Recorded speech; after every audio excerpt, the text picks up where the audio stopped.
오늘 저는 욥기서 23장 10절에서 17절까지 있는 말씀을 가지고 나의 하나님은 이런 제목하여서 말씀의 은혜를 나누기를 원합니다. 한번 따라 하시겠습니까? 나의 하나님은 누구의 하나님은요? 나의 하나님. 누가 우리에게 묻기를 당신이 믿는 하나님은 누구냐고 묻는다면 우리는 쉽게 이렇게 얘기합니다. 내가 믿는 하나님은 창조주 하나님이십니다. 내가 믿는 하나님은 전지전능하신 하나님이십니다. 내가 믿는 하나님은 나에게 좋으신 하나님이시고 내 천부가 되시는 아버지가 되시는 하나님이 되십니다. 내가 믿는 하나님은, 나의 하나님은 우주의 주인이 되시는 하나님이십니다. 이렇게 우리는 고백을 합니다. 소개를 합니다. 그런데 오늘 성경에 보니까 욥이 큰 고난을 받은 다음, 너무 말 못할 고난을 받은 다음 그는 하나님에 대해서 이렇게 세 가지로 정리해서 소개를 합니다. 여러분 아시다시피 욥은 이 세상에서 가장 많은 것을 가졌던 사람이에요. 그런데 그 많은 것을 다 잃었어요. 욥은 이 세상에서 제일 행복했던 사람이에요. 그런데 이 욥은 이 모든 행복을 다 잃었어요. 다 잃고 나서 만난 하나님, 다 모든 것을 잃고 나서 다시 하나님에 대해서 알고 나니까 세 가지로 이 하나님을 소개할 수가 있더라 이 말이에요. 이 욥이 고난을 받고 나서 만난 하나님은 누구실까? 우리 고난 속에서 역사하시는 하나님, 우리가 고난을 지난 다음에 만난 하나님은 어떤 하나님이실까? 나의 하나님은 어떤 분이실까? 첫째로, 나의 하나님은 나의 가는 길을 잘 아시는 하나님이십니다. 나의 하나님은 나의 가는 길을 잘 아십니다. 시작. 나의 하나님은 나의 가는 길을 잘 아십니다. 할렐루야. 어느 날 제가 뉴스를 보니까 미국에 사는 사람 중에 캘리포니아에다가 집을 이쁘게 아름답게 잘 지어놨어요. 저도 캘리포니아 가보니까 살기 좋더라고요.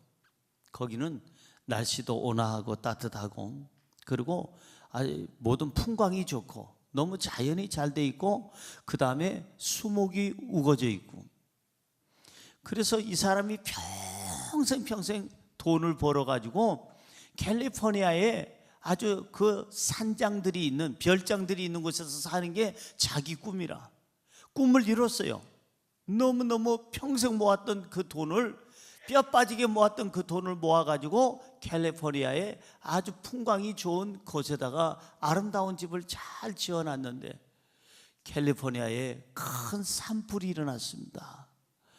여러분, 캘리포니아는 이 너무나도 온화한 기후라 그런지, 이 건조해서 그런지, 이 바로 나뭇잎길이 이렇게 스치다가도 거기서 스파크가, 불길이 일어나가지고, 불꽃이 일어나서 종종 매년마다 산불이 어마어마하게, 여의도의 몇 배, 어느 때는 대한민국의 밤 전도가 3분의 1이 탈 정도로 그렇게 어마어마하게 산불이 납니다. 그 산불로 이 평생 모아서 지었던 집이 불타버렸어요. 그분이 울면서 여기에 그 방송 그 아나운서한테 얘기를 합니다.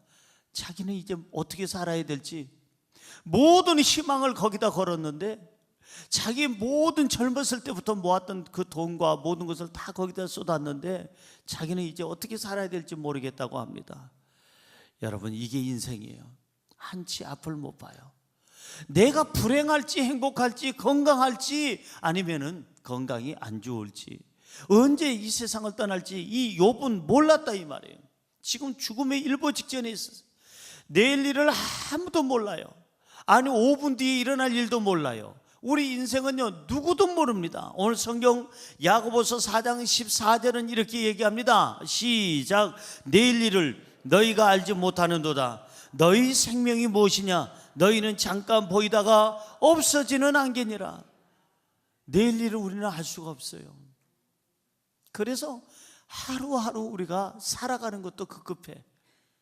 자기가 평생 모아놓은 그 재산을 캘리포니아에 거기다가 산장을 만약에 거기다가 안 지었다면, 다른 곳에다 지었다면 그 사람은 지금 다른 인생을 살 텐데, 자기 인생의 모든 것을 걸었는데 일순간에 모든 것이 날아가 버렸다는 거야. 인생은 내일 일을 알 수가 없어요. 그래서 우리가 늘 찬양하는 게, 내일 일은 난 몰라요. 그 다음에 뭐예요?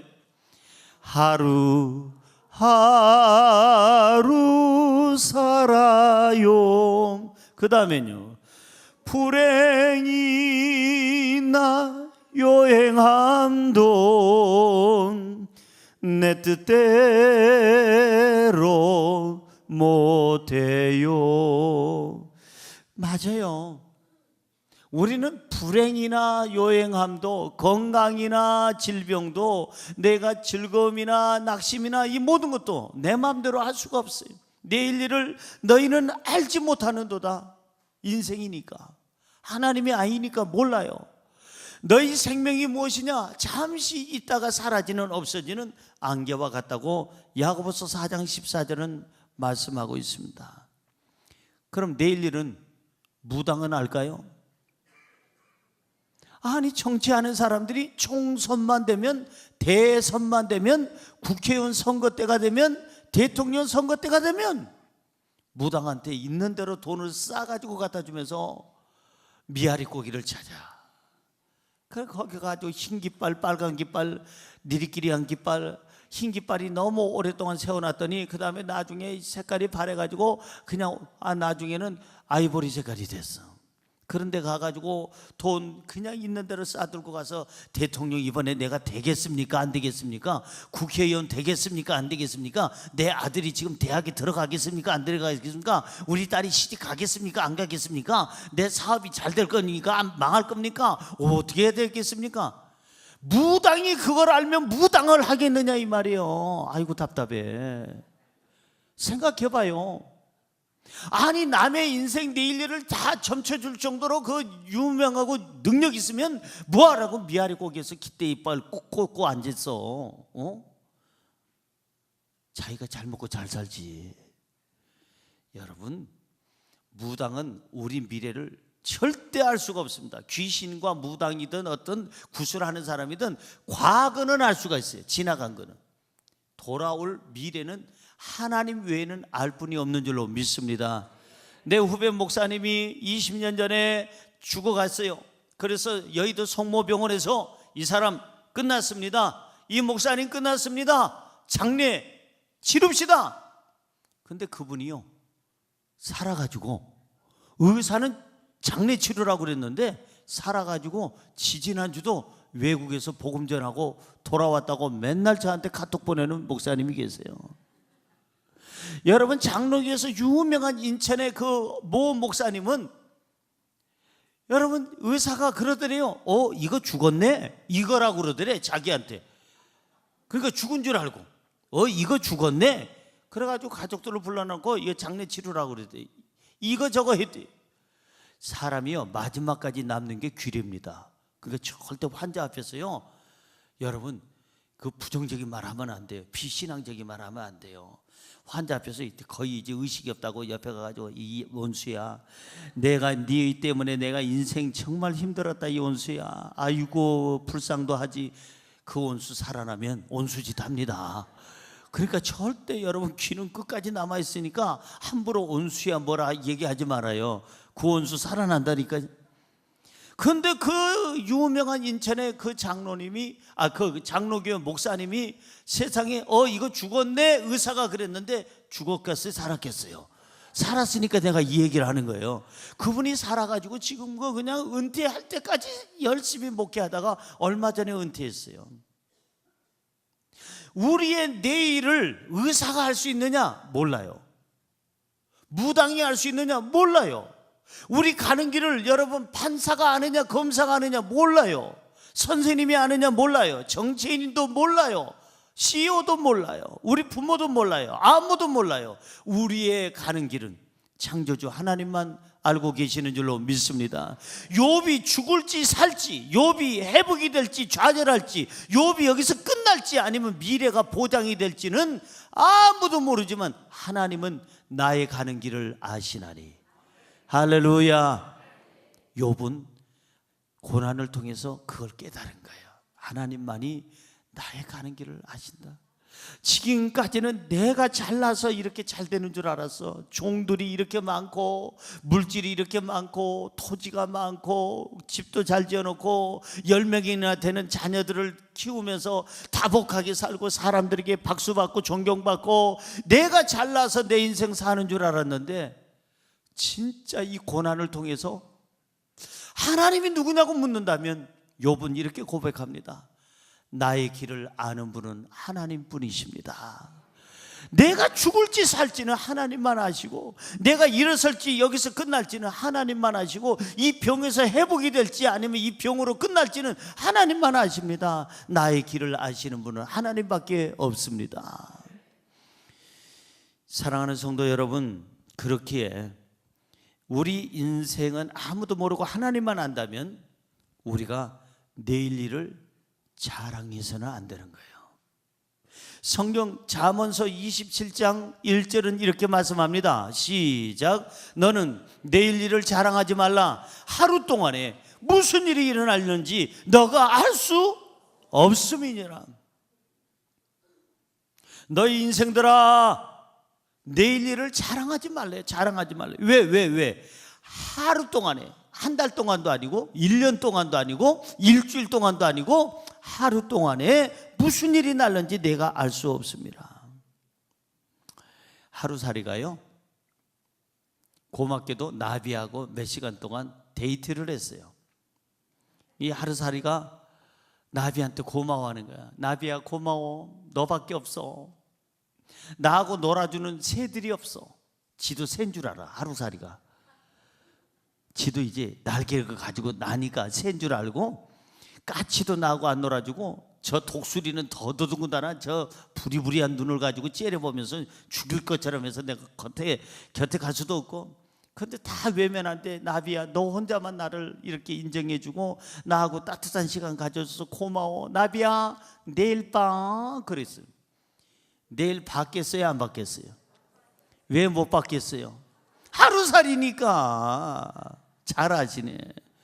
이틀살이 같으면 그 다음날 봤을 텐데 하루살이라 내일 봐 집으로 해놓고 나서 나비가 그 장소에 만나지 않은 장소에 와보니까 어떻게 돼 있어요? 이미 죽어 있더라 이 말이에요. 우리 인생이 그렇지 않겠는가? 우리는 내일 일을 자랑할 수가 없어요. 우리의 내일을 보장해 주실 수 있는 분은 하나님밖에 없는 줄로 믿습니다. 우리 가는 길을 아시는 분도 하나님밖에 안 계시는 줄로 믿습니다. 시편 139편 2절은 이렇게 얘기합니다. 시작. 주께서 내가 앉고 일어섬을 아시고 멀리서도 나의 생각을 밝히 아시오리. 이야, 하나님은 내가 앉는 것도 알고 일어서는 것도 아셔요. 이것까지만 해도 덜 두려운데, 진짜 두려운 것은 멀리서도 뭐까지 아신다고요? 우리의 생각까지 아신대. 여러분, 오늘 여러분의 생각을 알고 계시는 하나님이 여러분들이 지금 예배를 어떻게 드리는지 다 알고 계십니다. 오늘 예배 끝나자마자 지하 식당에 오늘 국수 쌀 만났다는데 국수 먹고 얼른 호수공원 한 바퀴 돌아가야지, 요 생각하는 분들 회개하라. 하나님이 알고 계신다. 예배 빨리 끝나면 빨리 가서 냉장고에 벌써 두부가 넣어놓은 지 벌써 일주일이나 됐는데 상하기 전에 오늘 그냥 싹싹싹 썰어서 청국장에다가 그냥 쫙 해서 이렇게 먹어야지. 회개하라. 지금은 그런 생각할 때가 아니에요. 손님, 여기서 이럴 때가 아닙니다. 여기서는 지금 하나님을 예배할 때인데, 어떻게 돼서 예배 시간에 딴 생각을 해요? 예? 왜 이렇게 더워? 에어컨은 왜 안 틀어주고 그래요? 그 생각까지 다 알고 계셔.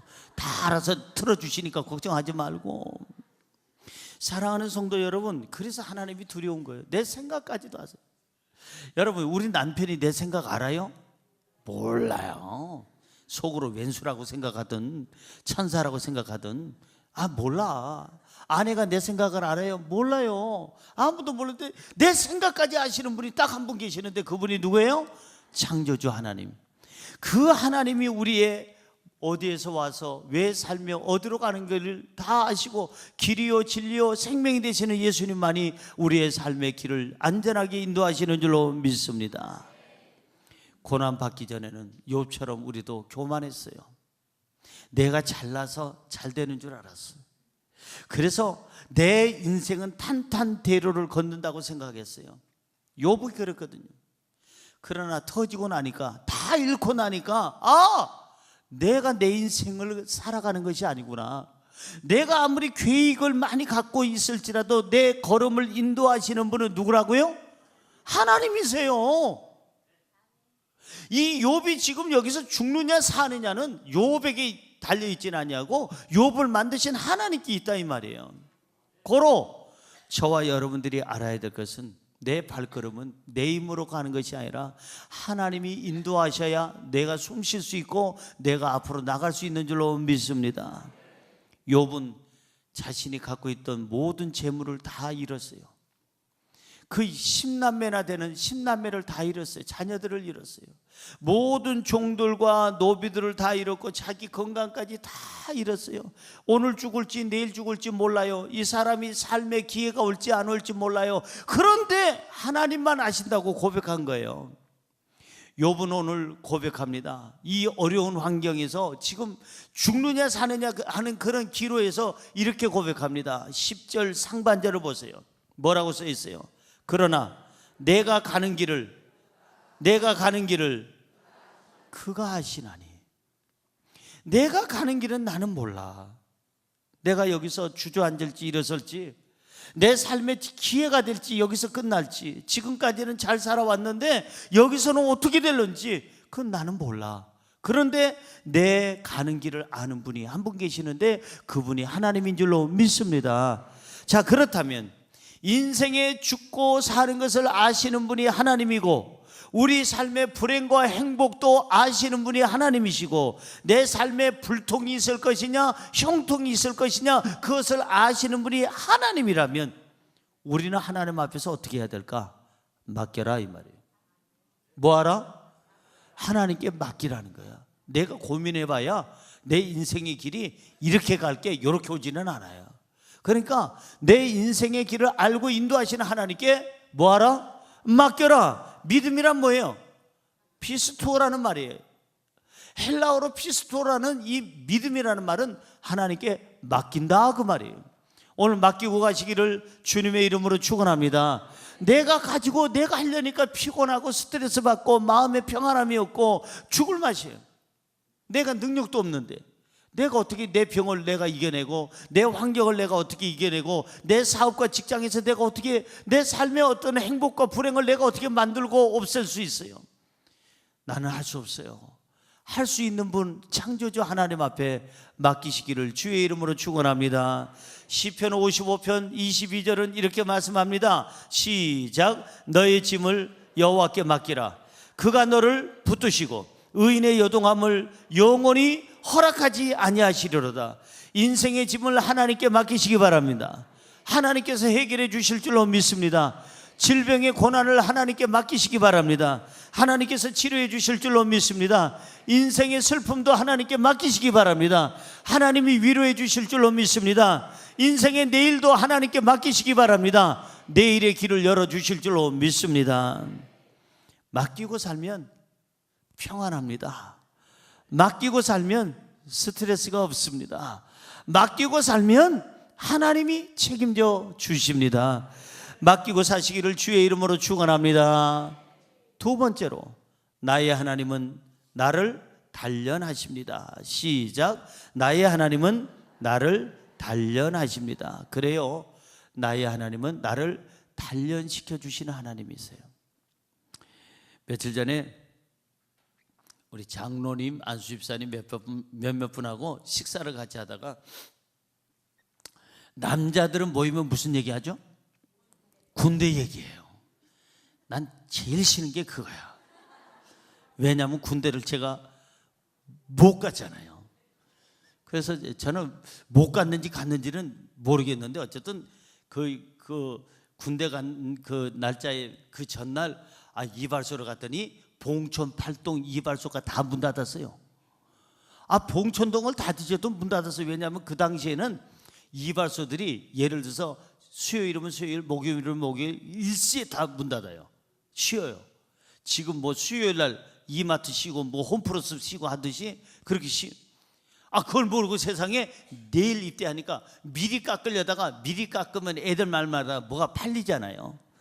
빡빡 깎아놓으면 그냥 뭐 보기도 싫고 빡빡 밀어가지고 잘생긴 남자 나 본 적이 없거든.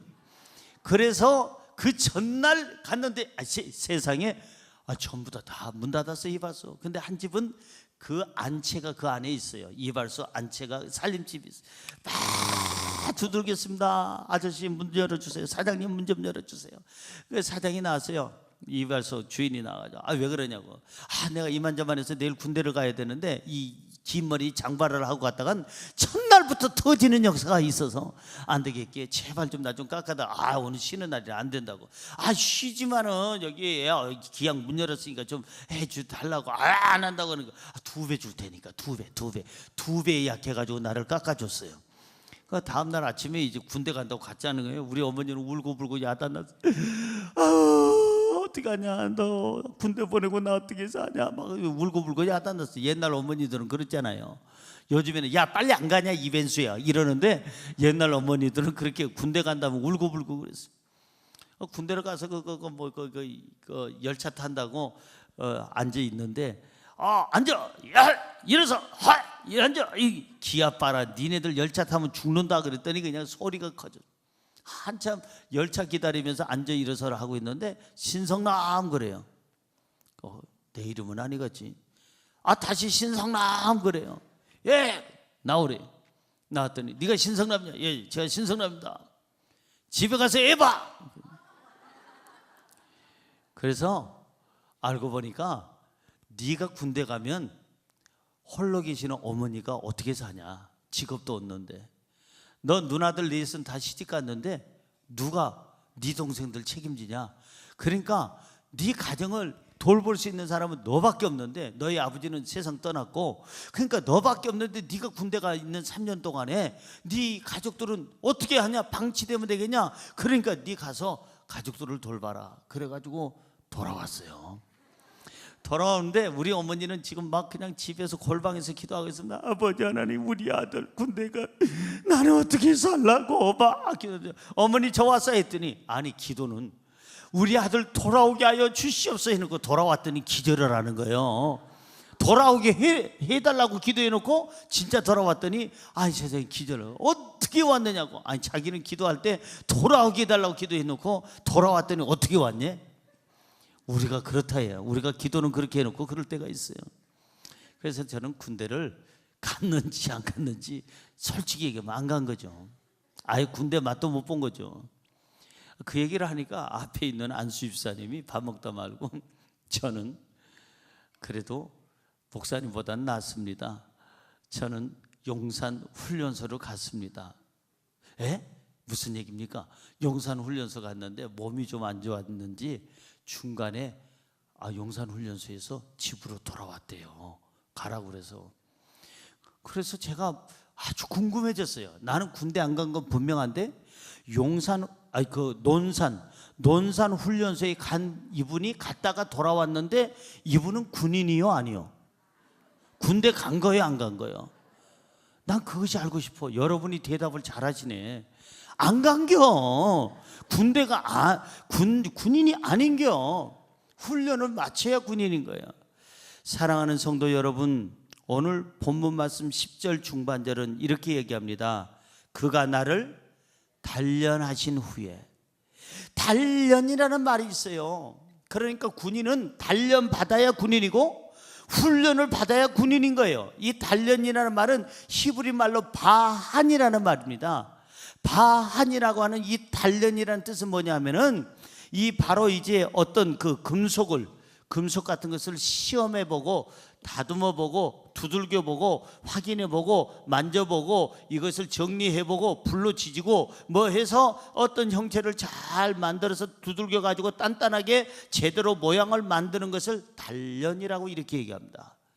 여기서 단련은 내 신앙의 성숙이 바로 됐는지 안 됐는지, 하나님의 사람인지 세상의 사람인지, 하나님이 기뻐하는 사람인지 세상에 묻혀서 사는 사람인지를 지금 나를 점검해보고 확인해보고 검증해보는 것이 단련이에요. 그러니까 이 단련의 목적은 나를 죽이기 위한 것이 아니고 단련의 목적은 나를 만들기 위한 거예요. 단련의 목적은 나를 깎아내려서 천박하게 만드는 것이 아니고 단련의 목적은 나를 온전하게 해서 가치 있게 만들려는 게 하나님의 뜻인 줄로 믿습니다. 할렐루야. 하나님이 쓰신 사람들 보면 다 단련을 받은 사람이에요. 모세 40, 40, 40이라고 합니다. 무슨 얘기예요? 40년 동안은 바로 궁전에서, 왕궁에서 정치, 군사, 교육, 문화, 종교, 사회 모든 것을 다 훈련받았어. 40년 동안.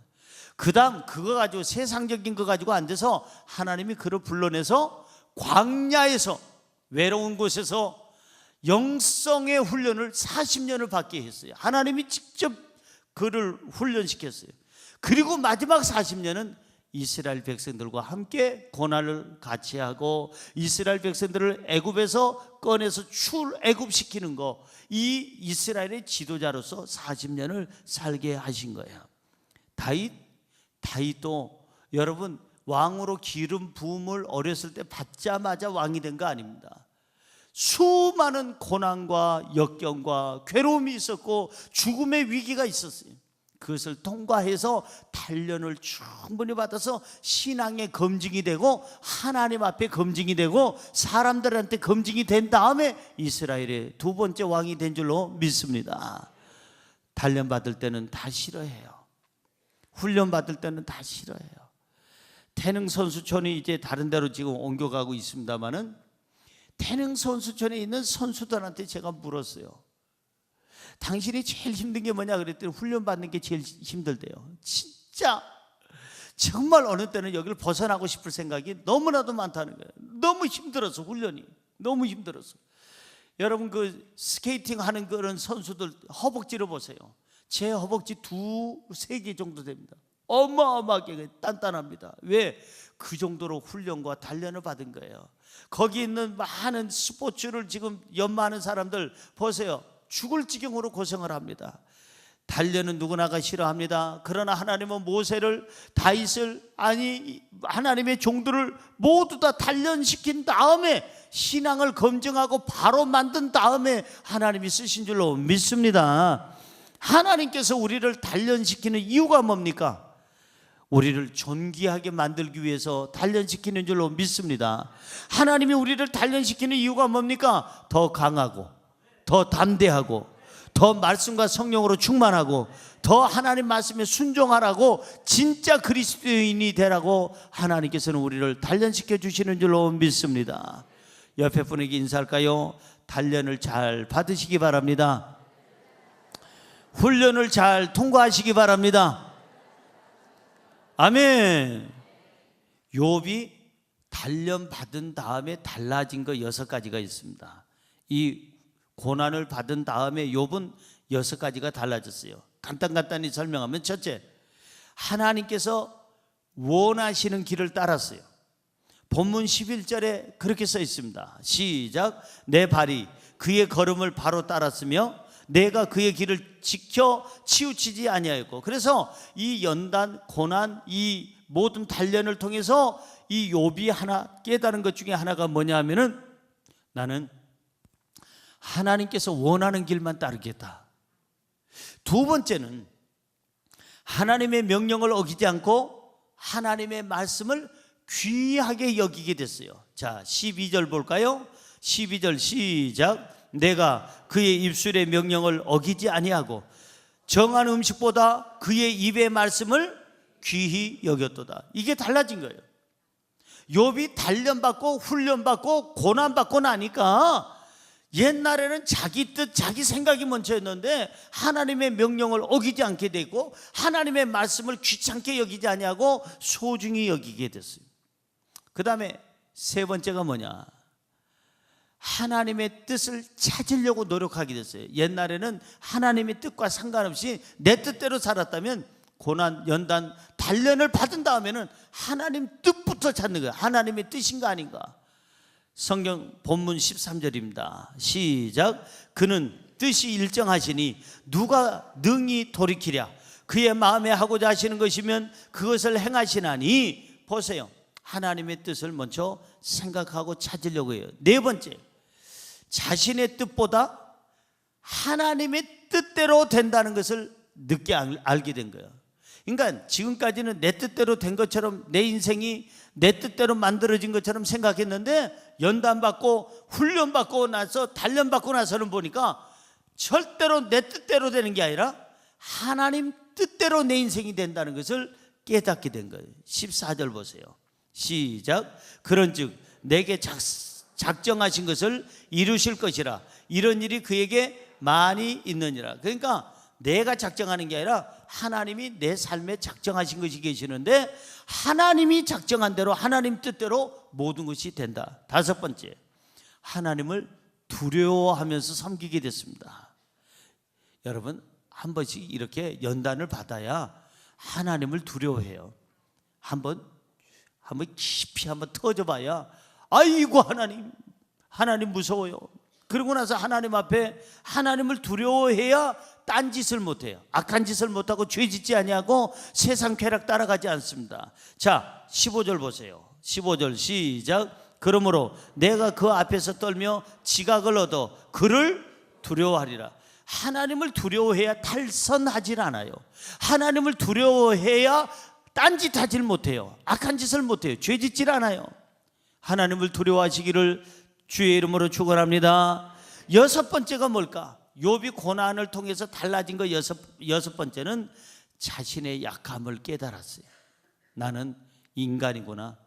어쩔 수 없는 인간, 보잘것없는 인간, 연약한 인간이구나. 약함을 깨닫고 깨달은 순간 하나님을 더 의지하게 됐습니다. 16절입니다. 시작. 하나님이 나의 마음을 약하게 하시며 전능자가 나를 두렵게 하셨나니. 사람은 고난을 통하여 단련을 받아야 하나님을 찾습니다. 바른 생활을 합니다. 더욱 강하고 담대해집니다. 사람은 이렇게 고난을 통해서 단련을 받아야 겸손해집니다. 그리고 더 많은 사람들이 박수받는 행동을 합니다. 착해집니다. 존귀하게 되는 줄로 믿습니다. 여러분들이 연단을 받을 때, 단련을 받을 때 싫다고 팽개치거나 거기서 벗어나지 말고 여러분들이 잘 통과해서 존귀한 사람 되기를 주의 이름으로 축원합니다. 마지막으로 세 번째, 나의 하나님은 나를 순금같이 만드십니다. 시작. 나의 하나님은 나를 순금같이 만드십니다. 10절을 아예 다 읽어볼까요? 10절 시작. 그러나 내가 가는 길을 그가 아시나니 그가 나를 단련하신 후에는 내가 순금같이 되어 나오리라. 여기 보니까 하나님께서 우리를 단련하신 목적이 나옵니다. 목적이 뭡니까? 우리를 단련하신 목적이 뭘까요? 우리를 죽이려고? 우리를 버리려고? 우리를 그냥 망가뜨리려고? 우리를 가치 없는 인생으로 그냥 전락하게 만들려고? 아니에요. 여기 보니까 하나님께서 우리를 단련시키는 이유는 딱 하나입니다. 우리를 뭐처럼? 순금처럼 만드시려고. 순금이 되어 나오도록. 그래서 이 모든 것을 단련을 시켜주시는 거예요. 여러분, 아까 단련에 대해서 말씀을 나눴습니다마는 이 금덩어리가 있는데 금덩어리가 그냥 산에서 캐 가지고 오는 진짜 순금이 아닙니다. 거기는 여러 가지 불순물들이 많이 있죠. 지푸라기도 있고 일반 돌도 붙어 있고 그 다음에 다른 어떤 화강석이라든지 아니면은 무슨 우리가 알 수 없는 그런 성분의 내용들의 찌꺼기들이 다 한뜩 붙어 있습니다. 이것을 순금으로 만들려면 이 돌덩어리를 전부 다 캐 가지고 그리고 이걸 어디다 넣어요? 용광로에다 넣습니다. 용광로에다 넣으면은 이 불순물들이 다 녹아서 분류가 됩니다. 그래서 불순물은 저쪽으로 치워서 없애버리고 순수한 금만 다시 만들어서 하는 게 바로 그게 순금이라는 겁니다. 그러니까 우리가 이 단련을 받은 다음에 고난을 통해서 이 고난이 단련받는 장소가 용광로거든요. 너무 힘들죠. 용광로는 다 안 들어가려고 해요. 뜨거우니까, 지옥 같으니까. 그러나 들어갔다 나와야 됩니다. 그래야 목사다운 목사가 되고, 장로다운 장로가 되고, 권사다운 권사가 되고, 성도다운 성도가 되는 줄로 믿습니다. 여러분, 사람이 혼이 나야 혼이 깨져요. 사람이 혼이 나야 달라지는 겁니다. 군대 갔다 온 애들은요, 벌써 눈빛이 다릅니다. 얼마 전에도 우리 그 성도님 아들이요, 군대 갔다 왔는데, 군대 가기 전에는요, 목사님, 저 있잖아요, 상담할 게 있는데요, 이랬어요. 근데 얘가요, 군대 갔다 오더니 충성! 나 기절할 뻔했네, 아주 그냥. 애가 눈빛이 달라졌어요. 옛날에는 목사님, 저 있잖아요, 저 어떻게 해야 돼요? 이랬는데, 군대 갔다 오더니 목사님, 건강하셨습니까? 그러는데 기절할 뻔했어요. 애가 달라졌어요. 그게 훈련이에요. 그게 눈빛이 달라지는 거예요. 어린아이 같았고, 얘가 군대 가서 어떻게 살까 걱정하지 말아요. 논산훈련소에서 다 알아서 만들어줘요. 그래가지고 얘 눈빛이 달라고 구릿빛이 돼가지고 눈이 부리부리 해가지고 얘는 뭐든지 할 수 있는 것 같아. 근데 2달이 지나니까 눈이 풀립니다.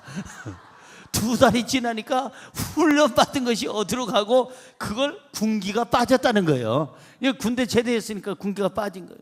사랑하는 성도 여러분, 이 고난과 아픔의 용광로는 다 안 들어가려고 해요. 그러나 들어가야 돼요. 들어가야 불신앙의 불순물이 제거되고, 부정적인 것이 제거되고, 이 용광로에 들어가야 교만이 제거되고, 세속적인 것이 제거되고, 욕심이 제거되고, 불만족이 제거되고, 비신앙적인 것이 제거되는 줄로 믿습니다. 그렇게 되면 어떻게 되느냐? 우리는 순금처럼 하나님께 쓰임받고, 사람들에게 쓰임받고, 가정에서도 순금이요, 직장에서도 순금이요, 여러분 교회에서도 순금이 되는 줄로 믿습니다. 그랬더니 어느 분이, 목사님, 제가 순금이에요. 제가 김순금이에요.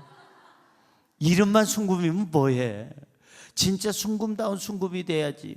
용광로에 들어갔다 나온 사람이 딱 하는 말이 있습니다. 어이구, 죽다 살았네. 죽다 산 사람들은요, 어떻게 사느냐면요, 절대 교만하질 않아요. 죽다가 살아난 사람, 용광로 들어갔다 나온 사람의 특징이 뭐냐면 절대 교만 안 합니다. 왜? 죽다 살았기 때문에. 또 죽으려고 교만합니까? 절대 겸손합니다. 욥기서 22장 29절은 이렇게 말씀합니다. 시작. 사람들이 너를 낮추거든 너는 교만했노라 말하라. 하나님은 겸손한 자를 구원하시리라. 따라할까요? 나는 교만했습니다. 여러분, 누가 나를 공격하거나 야단치면은요, 뭐라고 얘기하라고요? 나는 교만했습니다. 죄송합니다. 부부싸움 왜 하는 줄 아세요? 둘 다 똑같아서 부부싸움 하는 거예요. 싸움은 똑같이 하는 거예요. 똑같이. 어느 나라에서 나 핵 가졌다 그러니까 내 핵은 더 크다? 너 거보다 훨씬 크거든? 많거든? 헥헥거리고 앉았어요. 여러분, 똑같으니까 싸웁니다. 부부간에도요, 안 싸울 비결이 있어요. 한 사람이, 남편이 아내가 뭐라고 해요? 여보, 당신이 이러고 저러고 있어.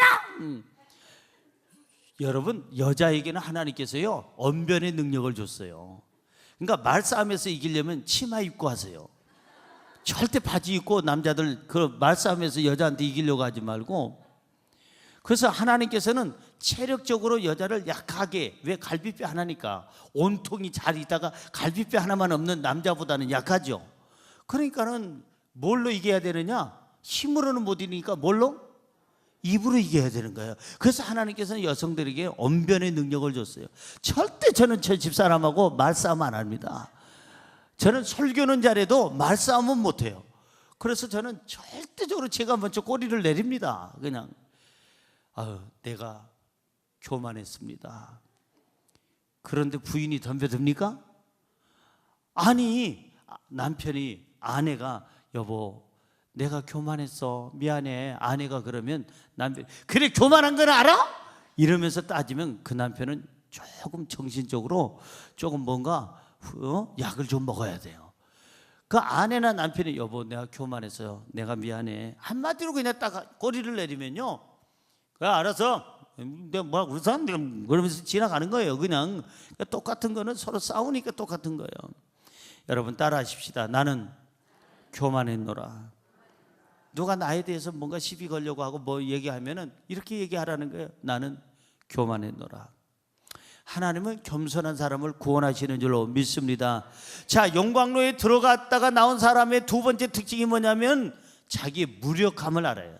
자기의 무력함, 내가 얼마나 연약한 존재인지 깨닫게 돼요. 세 번째는 용광로 들어갔다 나온 사람은 하나님의 능력을 철저하게 의지하고 하나님을 찬양하고 예배하게 돼 있어요. 네 번째, 용광로를 들어갔다 나온 사람은 살아있음에 감사해요. 불평하진 않아요. 절대 불평한 사람들 한번 용광로에 한번 들어갔다 나와야 돼요. 그럼 불평이 사라져요.